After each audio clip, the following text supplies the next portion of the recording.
Today we're going to be talking with Evan Seinfeld of the legendary hardcore band Biohazard. Hey Evan, Cody, I got you loud and clear, man. How you doing today? okay, man. Got some strange backlighting here. It's a strange time of day in my house. Gotcha. And I'm having lunch. Heck yeah. What's for lunch today? What are you eating on? Some pasta, simple pasta. I eat really simple.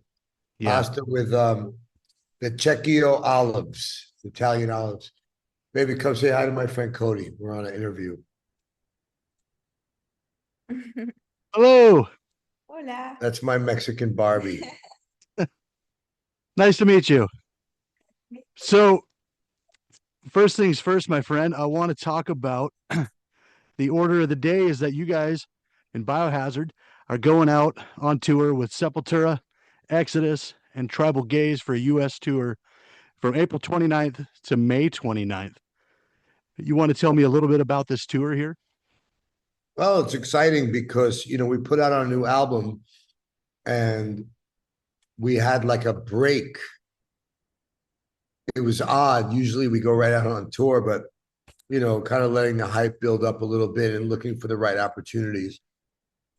Sure. Um, sorry, I'm eating. Um, we go back with the Sepultura guys since the very, very beginning of their career and ours. Mhm. Um, I met Max, me and Bobby met Max around 1990, man. Oh, wow. Okay. And Max and Igor, and they're not even in the band anymore. They have their own band. It's like the world, it's like sometimes I wake up and I feel like I'm in that parallel universe where Spider-Man's all black. It's Yeah. not Venom, it's the dark Spider-Man. Like but it's beautiful just to see people carrying the sword and playing music and I love all those guys, Andreas and Paolo, we've known as long as the other guys and you know uh the other guys in the band are incredible. And, Derek Green is a fucking beast. And he's my homie too. Like when I go to LA, is one of the few people I hang out with. Mhm. You know? So I love the Derek Green era of Sepultura, man, and what he does with absolutely. his Highway to Health. That stuff's great. And then they got that new drummer who's the jazz kid who's like 22 years old. It's amazing. He's Yeah. amazing. I mean, Sepultura has a rhythm of its own. It kind of embodies the tribal jungle, Brazil, indigenous beats. And, that was Igor, some mastery. Sepultura and Biohazard were very similar, that we both just kind of had our grooves and we kind of really loved and respected each other. And man, I was blessed. Max asked me to write a song on Chaos AD, and I wrote Slave New World with him, with Did not them. know that. Yeah, I have credit on the album. It's probably like my coolest writing thing I probably ever did. Um, and hearing Max sing like lyrics that I wrote and us really, but we wrote it together. You know what I mean? Mhm. Like we were conveying, we had a concept for the song Slave New World. Awesome. Yeah, I didn't know that. The this tour is going to be awesome though, because not only are they doing their farewell tour, but Exodus has Rob Dukes back on vocals, who's my personal favorite vocalist with Exodus. I love the stuff they did with Rob Dukes. And then I didn't know Tribal Gaze before this tour, but I checked them out and they seem like they are punching heavy. And with your guys' new album, Divided We Fall, this might be my favorite record you guys have done. That and New World Disorder are just classics to me. This one, Divided We Fall, already becoming a classic in my rotation. My personal favorite track on there has got to be Word to the Wise. So I'm super Good stoked. one. Good one. We were when we were recording the album, everybody had their favorites, Hmm. you know. And like word to the wise, it like there were songs that I was personally way more excited about. Mhm. So I always liked the track. I always thought it was a great, solid Biohazard song. Sorry, there's cats climbing across the dinner table, um, trying to eat our food. These are cats I rescued from the jungle outside. Really? So they're not like normal cats. They're like in between cats and like wild cats, I guess you Hmm. would say. Hmm. Um, I'm a fan of Exodus. I saw Exodus play um, Slayer, Venom, and Exodus on the Ultimate Revenge tour back in the back in the early in the late 80s. Hmm. I went with Mio, rest in peace, Biohazard's original drummer. Hey, cat! Hold on.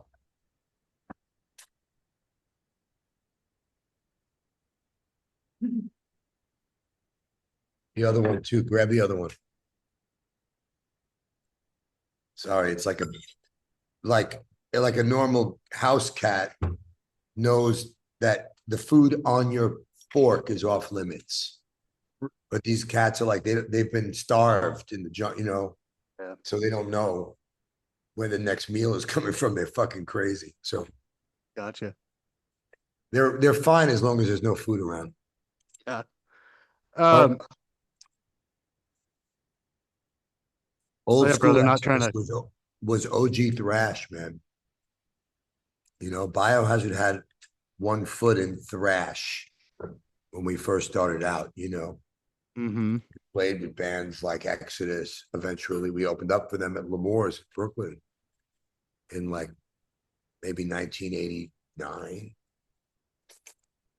The good year, man. That's the year I was born.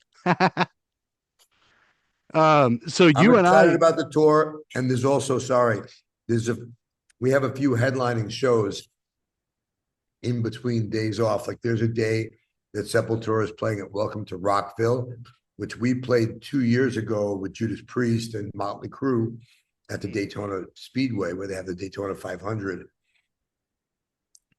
We're playing a place in St. Petersburg. It's just our show, headlining awesome. show.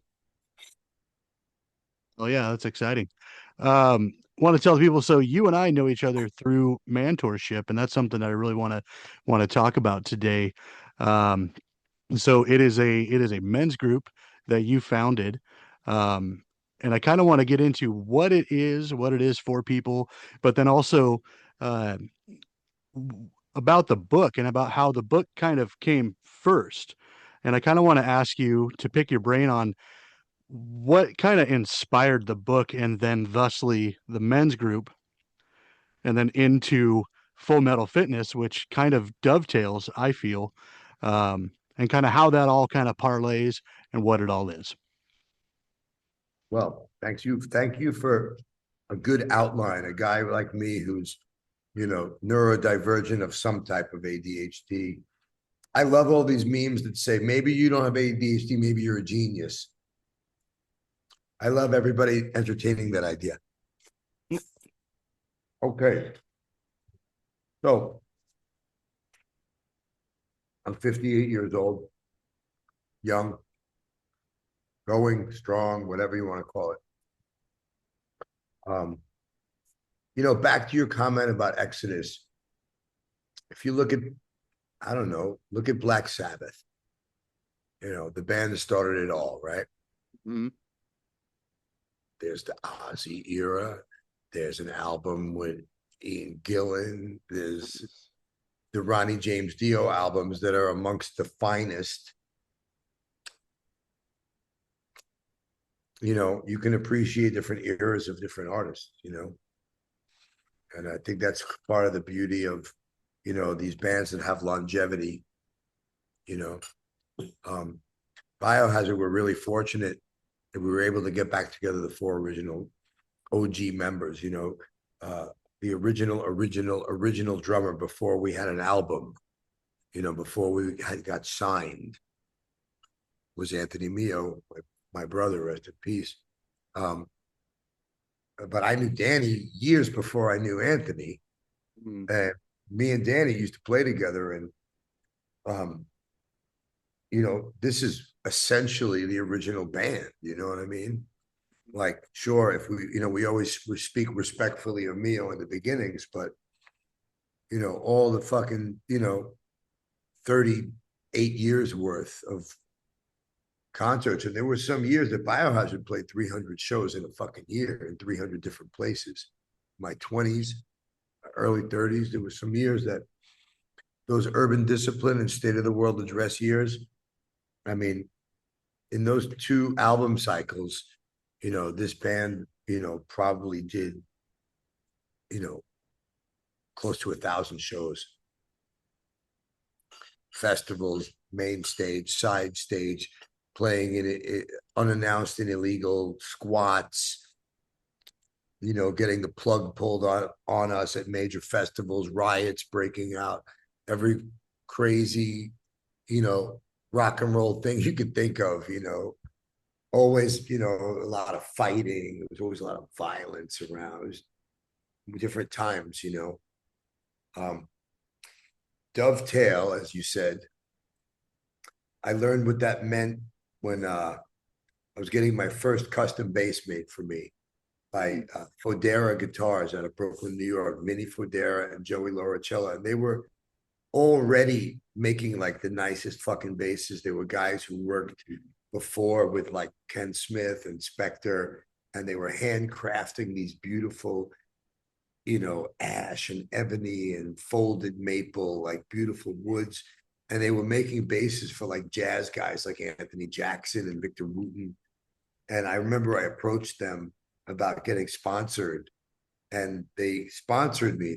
I got a sponsorship with this amazing bass company. I was like 21, getting emotional. Think about it, Some guys took a chance on me, And I remember they had two types. They had one where it was completely neck through body, and they had another one where it was a dovetail, and the wood just fitted perfectly.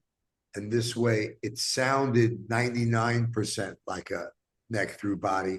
But I told them I was very afraid I was going to break the headstock or break the neck, because they had never heard of people with fans on the stage swinging fists and going crazy, Yeah, yeah, yeah. So it just reminds me of that, the word. But life takes a lot of twists and turns. When I was about, I don't know, 7 years ago, I was in my early 50s. I got divorced for the third time. My best friend got cancer and died. I'm going to sound like I'm piling it up. There was just a chain of events. I was making a lot of money, and then all of a sudden, I was losing money. I was owing money. What went from like this super financial abundance went into debt and owing money and having to borrow money, and feeling a lot of like a full ego death on this, And I was really not in a good space, man. I was mental health alert. This guy's not okay. Mm. And I wasn't taking care of myself really, mentally, physically, emotionally, spiritually, certainly not. And my life looked very shiny on the outside, I will say. Mm. So it was a period I'm grateful to have lived. But I was empty. I had no purpose. I didn't even know what to do with myself, because I'm this driven person who sinks into projects. And, the first thing I put all my fucking effort into was Biohazard. And, millions of albums and thousands of concerts later, it's still going. So, not that anybody watching this has to like Biohazard, but you have to recognize the career. It's you can't dispute the work we've done, the tickets we've sold, the t-shirts, Absolutely. the lives we've touched, you know. the people who have Biohazard tattoos who send us messages saying, you know, I was growing up in this hard situation and your album, Urban Discipline, helped me overcome something, addiction, toxic family. We used to get letters, handwritten letters with the fucking PO box, you know, in the 80s, Amazing. 90s. But I moved down here on the behest of my son, Sam. Shout out Sam Solomon. He's got music dropping very soon. Solo album, fucking dark. Hard to explain. Not gonna try. Check it out, my son. He's the fifth member of Biohazard sometimes, most of the time, all the time. Uh, and I was going to say, and also Danny's sons also play in fucking Biohazard sometimes too. It's really cool. But I moved down here seeking rebirth, seeking change. I'm in Tulum, Mexico, by the way. I left LA. I left a lifestyle completely behind for like a full hard reset.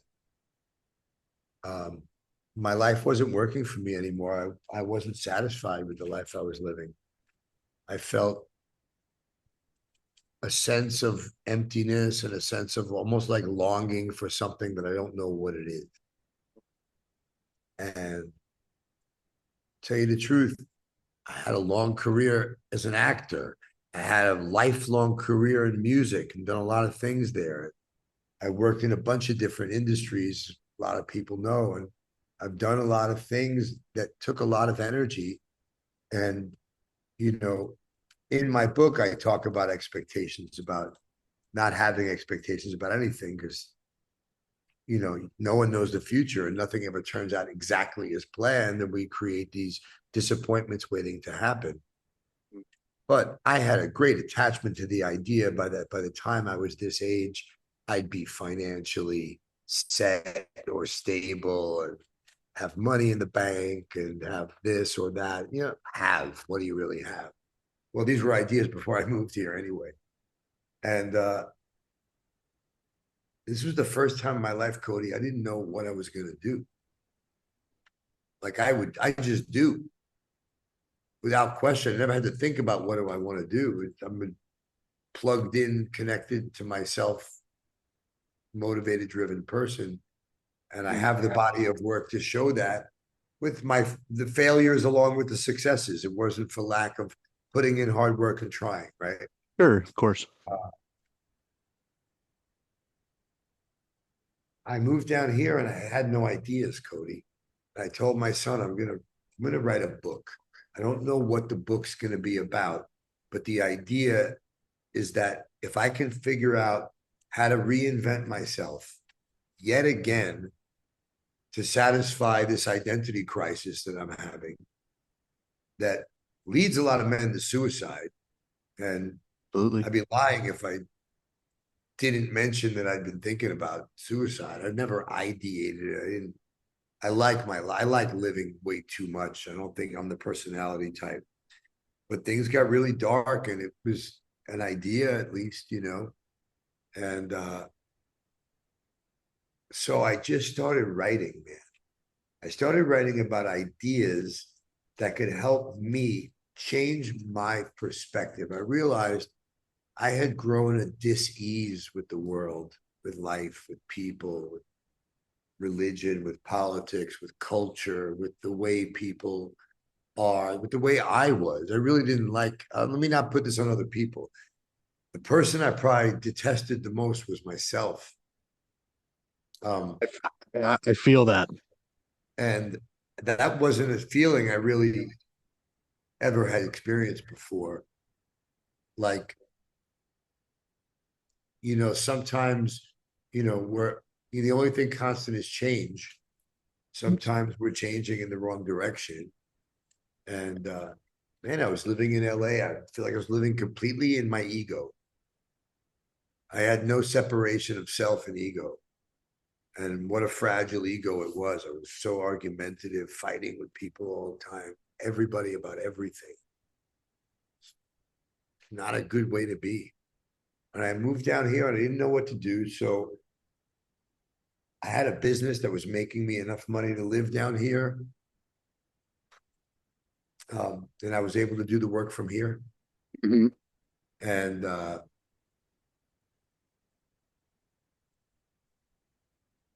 just started going to yoga class every morning, same time. And then I started going to the gym right after yoga, or gym and then yoga, depending on the cycle I was on of how I was doing it, depending on the teachers, their schedules. So I started to build routines and rituals that were all rooted in self-development and like looking inward. So meditation. And I'm from Canarsie. I'm not like a spiritual guy by how I was raised, or, my family's Jewish and they're culturally, I'd say they're culturally more Jewish than they are religious. Mm. Um, and if that makes any sense. And I didn't really take to religion. I always thought, for me, it was like illogical. There's like 8,000 recognized religions that everyone's willing to die for because they think theirs is the right one, and everybody, you people are all crazy. I never shit on where people find their faith. However you find your faith, God bless you. However you find your God, we all need a higher power. It's too much for us to think that we're God. Humans, we have the human condition, right? So meditation, I started reading a bunch of self-help books. I reread The Power of Now like fucking 3 times while I was here. Four Agreements, Rumi, a little Alan Watts, and some Marcus Aurelius, and just a little reading. And I started doing affirmations in the mirror. I realized that I was such a confident person all my life, in all my adult life. And I was starting to feel like this unconfident, pubescent kid in certain situations inside. I don't know if other people saw it, but my energy was off, Cody. And I didn't really know that we have energy. But coming down to Tulum, I did a lot of like ceremonies with a lot of Mayan people. And I have an abuelo here. It's like a shaman. It's like a guy Mm-hmm. that I go talk with about what life really is about. And so gym, yoga, meditation, affirmations, breath work became really important to me. And I built this whole morning ritual thing. That's where Martin and I gave this out the other day. This was based on how we got here. And then I would go to Spanish class because I thought learning was important. And I was living in Mexico, and I think it's really disrespectful to like be in some country and just walk around like an entitled American asshole going, "Hey, what's the matter with you? You don't speak English?" No, of course you don't speak English. We were in Of course, fucking yeah, Mexico, bro. of course. But I have friends here who are, gringos like me, and they walk around like that. Uh, I started thinking my yoga teachers were all talking about mindfulness. And I started reading a bit about mindfulness. My friend Granville, that passed away, gave me some books on Buddhism. Some like small coffee table, like it looks like a book you would buy at Urban Outfitters on the counter, like a set of Oh, 4 sure. books, and like reading isn't about like how many pages you read, it's about what you get from it. Sometimes I can read a really short thing and I really absorb something. So I started writing a book, and the first topic was the power of self-belief Mhm. and how important that is as a prerequisite into being able to do anything. Because whether you think you can do something or whether you think you can't, you're always right. Because if you think you can't, you won't. That's just saying. And if you think you can, you at least have a chance. Because if you don't believe, how the fuck am I going to believe? You know, Absolutely. Absolutely. Biohazard made it to where we made it to because we believed. Right. And it was irrefutable evidence. We tattooed it on ourselves and we fought over it. We were willing to die for it, we felt like, Mhm. young kids from fucking Flatbush Avenue. You know what I mean? Um, so I'm down here and I start writing about the beauty of impermanence. I start realizing in my 50s that life is long sometimes, if you're lucky, and that you get to do a lot of different things in your life if you're lucky and if you're driven and you're motivated and you're fearless or you're willing to face those fears. Nobody's fearless. I meant like you take a chance, you go all in. You know, there's nothing for me that I would feel like I could die tomorrow, bro. I swear to God to you. And I plan to live into 100. Mm-hmm. I'm working on this. I'm planning on living as long as I humanly can. Biohack the shit out of this, whatever I got to do. But I don't have any stones unturned in my life, bro. Like I went all in on everything. And I've had the biggest tragedies and disasters, and I've had huge successes and everything in between. And it's all part of tasting the smorgasbord of life. So the book became really a lot about self-development and mindset hacking, how to look at things from an abundance mindset. This is what I came to. If you can learn to have an abundance mindset, you can have a high vibration and you can manifest the life of your dreams. I came to believe this because as soon as I really built routines and rituals and started working on myself, good things started happening in my life. Band got back together after 12 years of not speaking to anybody. Mm. My fitness got together. Um, Amazing things. Too many to talk about. Um, how do we get that? How do we get that abundance mindset? How do we get there? This is the long journey from here to here, from Mm-hmm. the thoughts that control us sometimes or speak to us loudly, and the heart, the gut, the instinct that we doubt so much, but we need to trust because it's never wrong. Got to learn to tell the difference. So for me, my number one ritual is gratitude. I practice gratitude. I get down on my knees and I thank God for everything I can think of. I start with another day, another breath. Uh, and I get grateful and I change my metaphysical state, not like in a woo woo kind of way, like sit and think about everything you have to be grateful for. Just Mm-hmm. that, nothing else. It's impossible to be thinking about something else at the same time. My life started to change and I had grown this first time ever imposter syndrome and self-doubt around the book. My parents are teachers. I'm giving you the because it's a lame excuse, but you know, factually, my parents are professors, they're teachers. Um, and they always were very studious and book ready. And I always felt like if I ever wrote a book, it would be super judged. And I'm not a person who ever felt very accepted the choices I made in my life by my parents, you know, hence the chip on my shoulder and the I got to make it or die trying work ethic. Sure, of course. Sometimes it's good for you in a way, things that you think, you know, were negative. There's a good to everything. You just have to learn to see it. So I actively work on my perspective. I try to manually put on the lenses I wish to see the world through. And that's not easy. And I can't always do it. I fail more than I succeed. But when I get it right, like right now, I'm really happy in my life right now. I don't know what's going to happen tomorrow. But what a fucking today's been an amazing fucking day. And still light, the sun's still up. It's more to have. Yeah. You know? It's an awesome perspective, Evan.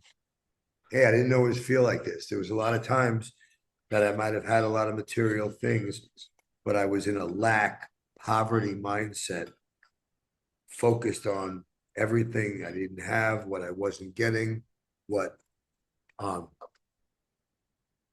where I didn't feel validated. Mm-hmm. Terrible place to be.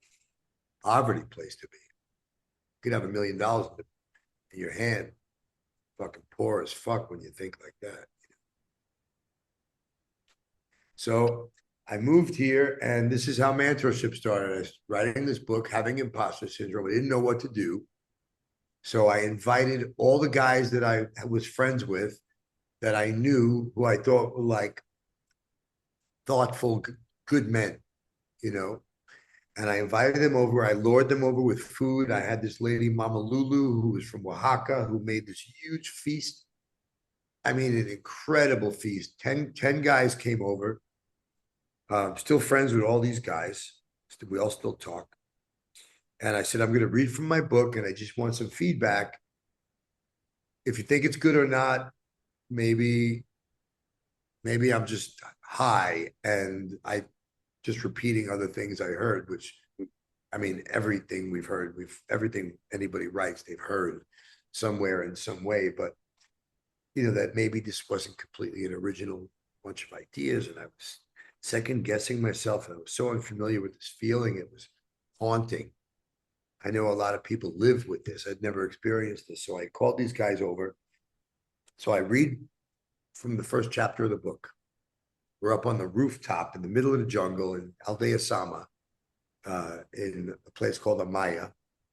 And we're at the edge of the jungle, so nobody can hear us. It's so beautiful. And I read from the book and I stop and I say, okay, I need some feedback. First guy, instead of telling me it's good or not, just starts sharing immediately. Dude, that thing you wrote about beauty of impermanence and how you compared a relationship beginning and ending and saying that it's not really a negative thing, that I get to celebrate what I had and I get to do something new and have a new, wow, my fucking mind is blown. And then I would kind of use this guy's feedback and like his points of relation to his personal life as a way of expanding on the ideas. It was helping me to write, Cody. So I would give the guy some feedback. Oh, well, you're going through this, and this is the way I would look at it. It was almost like my first time coaching. I'd been an AA sponsor. I'm a guy you call in a crisis. I'm good in emergencies. People call me when somebody's sick, somebody's dying, some place is on fire, But Sure. I was never thought of myself as a person who would ever coach or teach anything. And I'm certainly not a teacher in this case. Even when I lead yoga, I don't teach, I lead. Okay.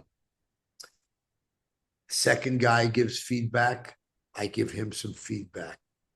Third guy starts sharing about something he's going through that hits the nail on the head, and he's on tears.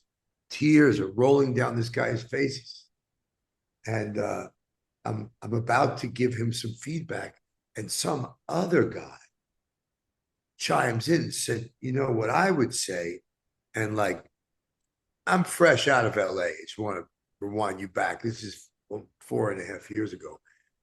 I almost snapped my neck to see who was talking at my thing. Uh, And before I could even like grasp that I'm going to maybe interrupt this guy, because I was trying to do a laser focused thing and it's hard for me to focus, as you might be able to tell by this interview. The the words that came out of this guy's mouth were nothing short of brilliant and really. wise and mindful and kind. And I looked at the other guy, and the guy, like, he was still tearing, but like the word soothed this man. Mm. Like it brought this man down, 10 degrees of fever. Like, wow. So I'm thinking, let's see where this goes, right? Mhm. We went around. Pretty soon, everybody's giving everybody feedback, and it's all in this sacred space, because I did say before, what we talk about here stays here, right? The end of the meeting, it was called mentorship, a circle of men.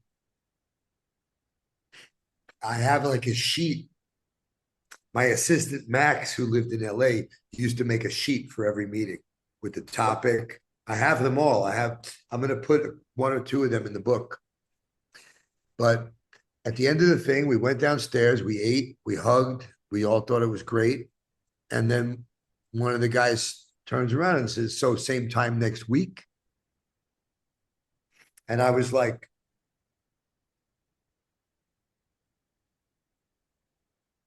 "Don't speak, Evan." I was like,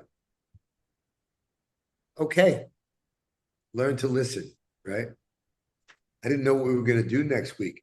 But since that day, there's been over 4,000 different men I've sat with personally in mentorship circle of brotherhood meetings, mentorship stoicism meetings, mentorship support meetings, mentorship general sharing meetings, 4,000, bro. I mean, here in Tulum, where I live, every Thursday night, and this started as just getting help from my book, but you can see my house it's a nice sized space, but Mm-hmm. nobody's house is really made for 50 guys, but sometimes there's 50 guys at my house. And there's always new people because Tulum is a place that attracts people seeking transformation. Mm. So I was able to put together this amazing community of men, and half of the guys are men's coaches and facilitators and meditation leaders and breathwork instructors and personal trainers and guys who do body work. It's just amazing to be around all of these guys who are all about healing and wellness. And I know to some people that know me a long time think I lost my mind and moved to the jungle. Like, the best thing I ever did in my life. Any crazy idea you have, go fucking do it. Because you don't know if it's the best thing you ever did in your life. But I do know this: if you do nothing, if nothing changes, nothing changes. And unless this is the life you would choose today. I always ask people this, men and women. I talk to much more men than I do women, but I don't want this to sound like something that isn't 100% equal for both men and Mm. women, right? Because in some ways we're really alike. But men and women both tend to stay in toxic relationships longer than we should. Forms of codependency, forms of fear of the unknown, whatever it may be. And always when a guy is like, "I've been married for 20 years and I can't believe I'm getting divorced," anything when I can't believe, you're cooked. But I've become like a triage, guys going in emergencies. I get calls sometimes from people I don't even know. Like, "Hey man, your brother Joe gave me your number, man. I'm facing this terrible situation. He said you're a good guy to talk to." I never thought I would be getting calls like that in my life. I was usually getting in trouble. Uh, but I always say usually I'm talking to the man, but I've said this to a couple of women as well. They're like, my partner wants a divorce, and I want to try to work it out. Mm-hmm. And I'm like, in your heart, I like how the camera zoomed in on me just there. In your heart, Dramatic. if you were single today and you could date anybody in the world that would agree to date you, right? Would you choose this person today? The way they Mm-hmm. look, the way they act, the way they treat you today, because that's who they are today. Right. Get attached to this vision of this person we met from a long time ago, or this person we think the other person's going to grow into because we want them to. What the fuck is that kind of crazy nonsense, narcissistic attitude is that? But we're crazy humans. We get ourselves all wound up in another person. And me, I love harder than anybody I know. Uh, it's the human condition. Yeah, man, same here. But I got to tell you, it took me into my 50s to learn to recognize when I'm in something unhealthy. And I'm trying to help men learn to strip away the lies we tell ourselves. I'm happy in this job. I like this marriage. My life is good enough. I feel fulfilled and satisfied with the life I have. My sex life is good. Talk to some guys that they're married and they haven't had sex with their wife in years. Yep. I'm not even going to say anything. If that's you, like, I have a great relationship with my girlfriend, Avril, and we get up every morning and choose each other. Yeah. And I tell her the truth. I say, if it's something you want to do other than this, you go do it, as will I. Mm-hmm. But like that level of honesty and integrity in it keeps us in love right now. I don't know the future. Could only live in the right now. If I worry too much about the future, I'll fuck up this relationship. So anyway, mentorship. We have an app. We have a website, wolfpack.mentorship.com. Go to the App Store. You download Mighty Networks, and the mentorship channel is right there. You can sign up and join the conversation. This is a safe place for men to share and be vulnerable and talk about whatever's going on, things that we feel ashamed about, things that we feel more, things that we feel that we can't share anywhere else. And not only do we, I don't know why I'm being quiet, trying to ask for more food. Um, I cooked. I cooked and I served, but I'm in the middle of a video.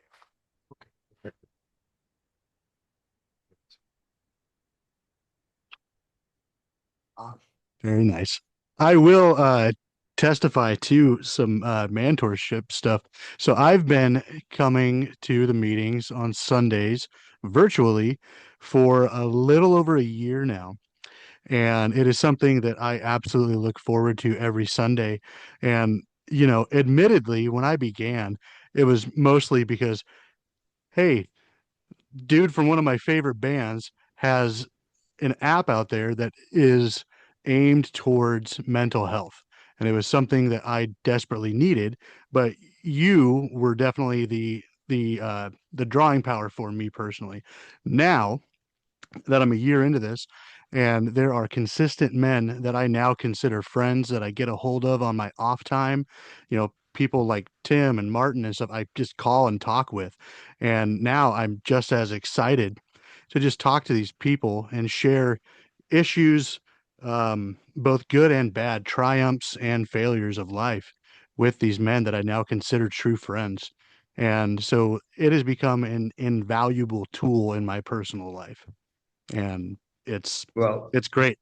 your well, thank you for your testimonial, Cody. And we know this works. I mean, I learned about this from AA. I saw a level of honesty in the men's meetings, that I didn't see in the co-ed meetings. In the co-ed meetings, all the men were trying to act cool and hook up with AA girls. Mm-hmm. And something happens when men are alone. I don't care if you think I'm sexy. I don't care if you think I have money. I don't care what you think. But I know a thing or two about men. I know, you know, if you know a dog, you know a little bit about every dog. Mm-hmm. There's a little bit of dog in every dog. The tail wagging that means something. Men are much simpler creatures than we think. We just overthink. And we get too far from our heart and our true, I guess, our primal instincts as men. But men, we're here to provide and protect. We're here to love. We're here to care.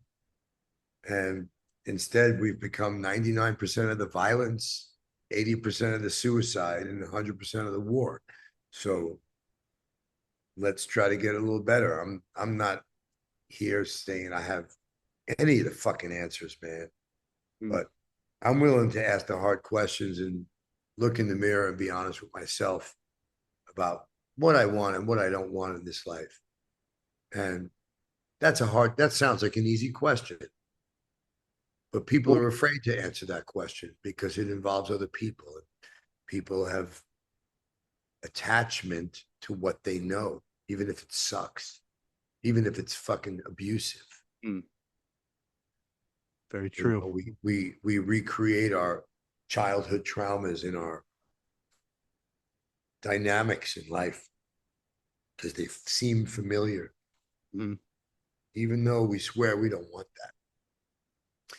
And you know, you say it's geared towards mental health. Mentorship is geared towards emotional health, mental health, spiritual health, physical health. It's just a bunch of guys talking about how to live life better, and it becomes a board of directors for your life.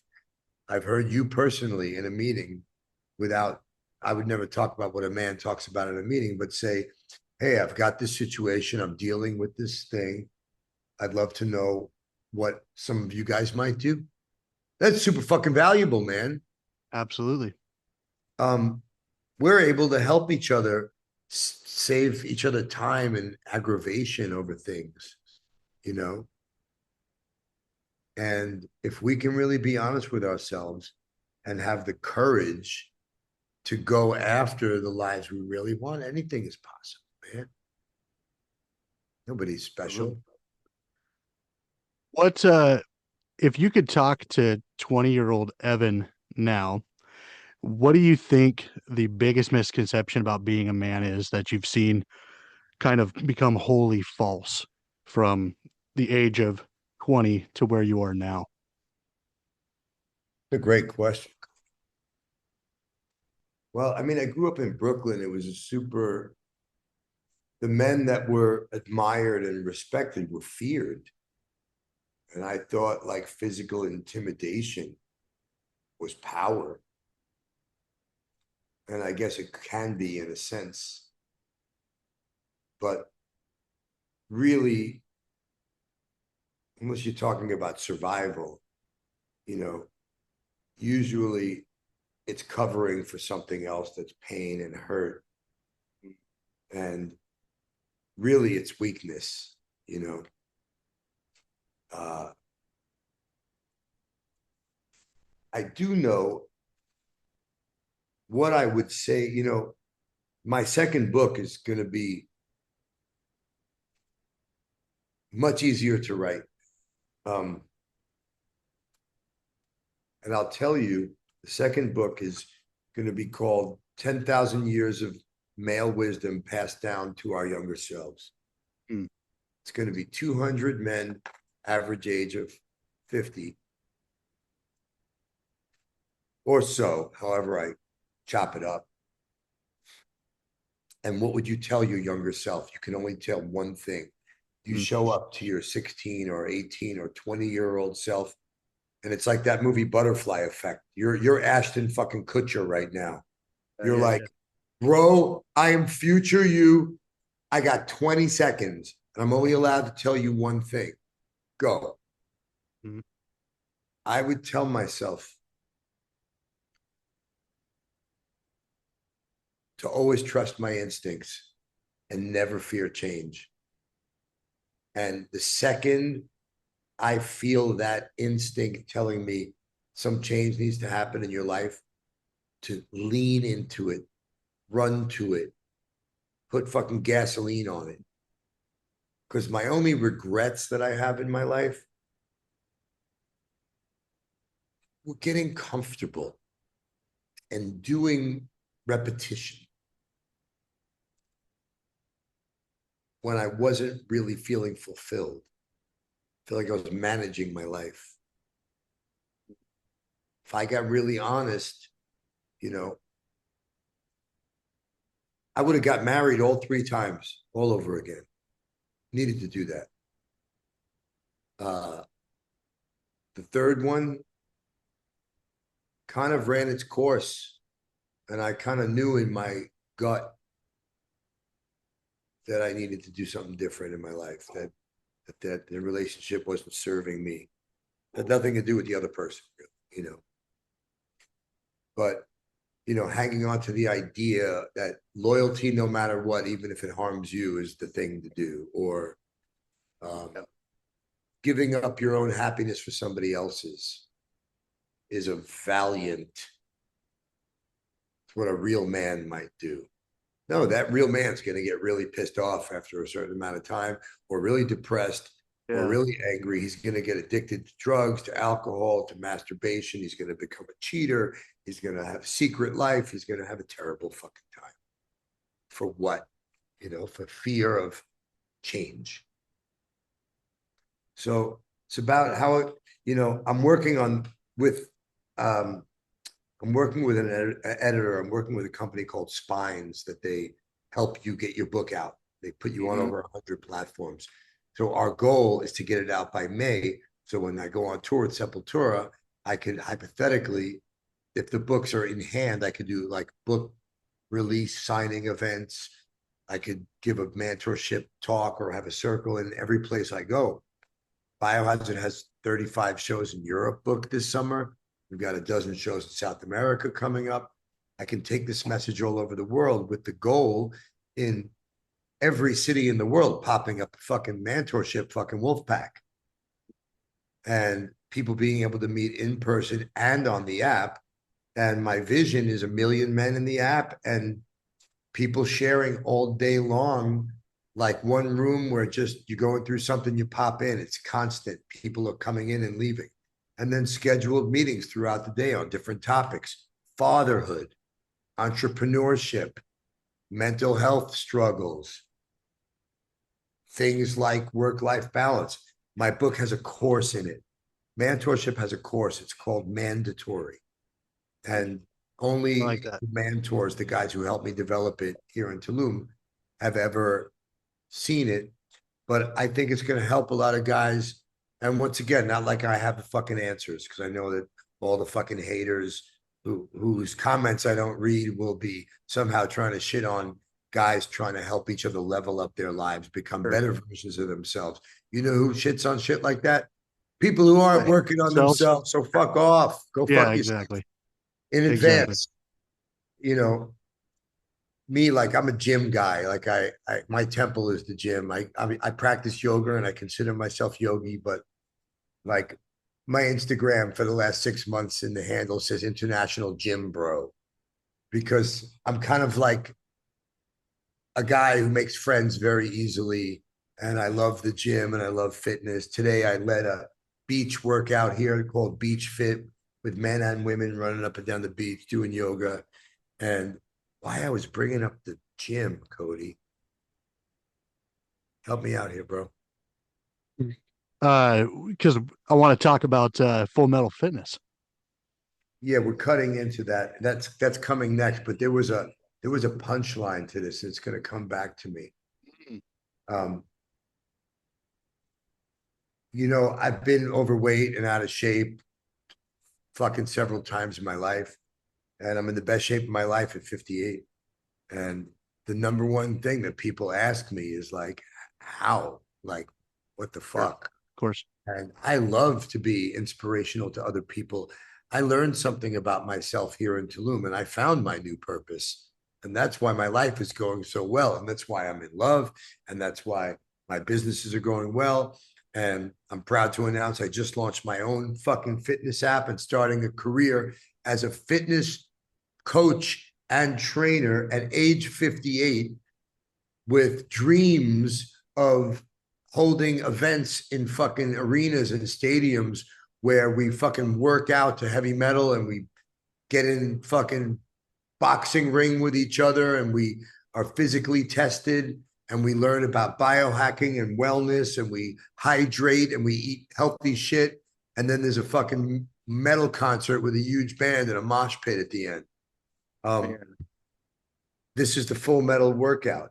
So, no, what I remember what I was going to say. I'm in the gym every day, and like I gravitate towards other guys who are fit, and guys who are fit gravitate towards me because even if they're twice my size, they're always like, "Yo, man, how old are you?" And I'm like, I tell them 58, and they go, man, I hope I'm anything like you at your age. You're my dad's age. And they showed me a picture of their dad, the Pillsbury Doughboy, you know. Yeah, yeah. And I'm like, send your dad my Instagram, you know, send him my social media, because I learned about myself that I like to inspire people. I like to help people, Cody. I really get a deeper sense of purpose in life affecting other people's lives. It really does. I haven't made any money with mentorship, not a penny. We charge $10 a month for the app. I pay more than that for the rental of the app, even with a couple of hundred guys in the app. Um, this is something that I believe is going to grow and be the biggest thing in the world, like fucking mindful Facebook for men. It's a safe place to get your shit together. You feel like your life's off track. Guess what, buddy? It's never going back on the old track. But sometimes when you're talking to other guys who are searching for their stride, their lane, their next move, their level up, we all have these limiting self-beliefs that keep us from reaching our full potential. So mentorship is in everything that I do, even in Full Metal Fitness. So Full Metal Fitness is a brand new fitness app. You can go to the App Store and download Full Metal Fitness. You can go to fullmetal.fitness, the website, and sign up. We're in the Google Play Store. I partnered with an incredible company called Macroactive, who has, I don't know, $30 million invested in the back end of the most robust, intelligent fitness app that helps me help you. I work with each person's program to put forth what's going to help them reach their goals. So it's not just a workout. It's how many days, how many reps, how many sets. It's cardio.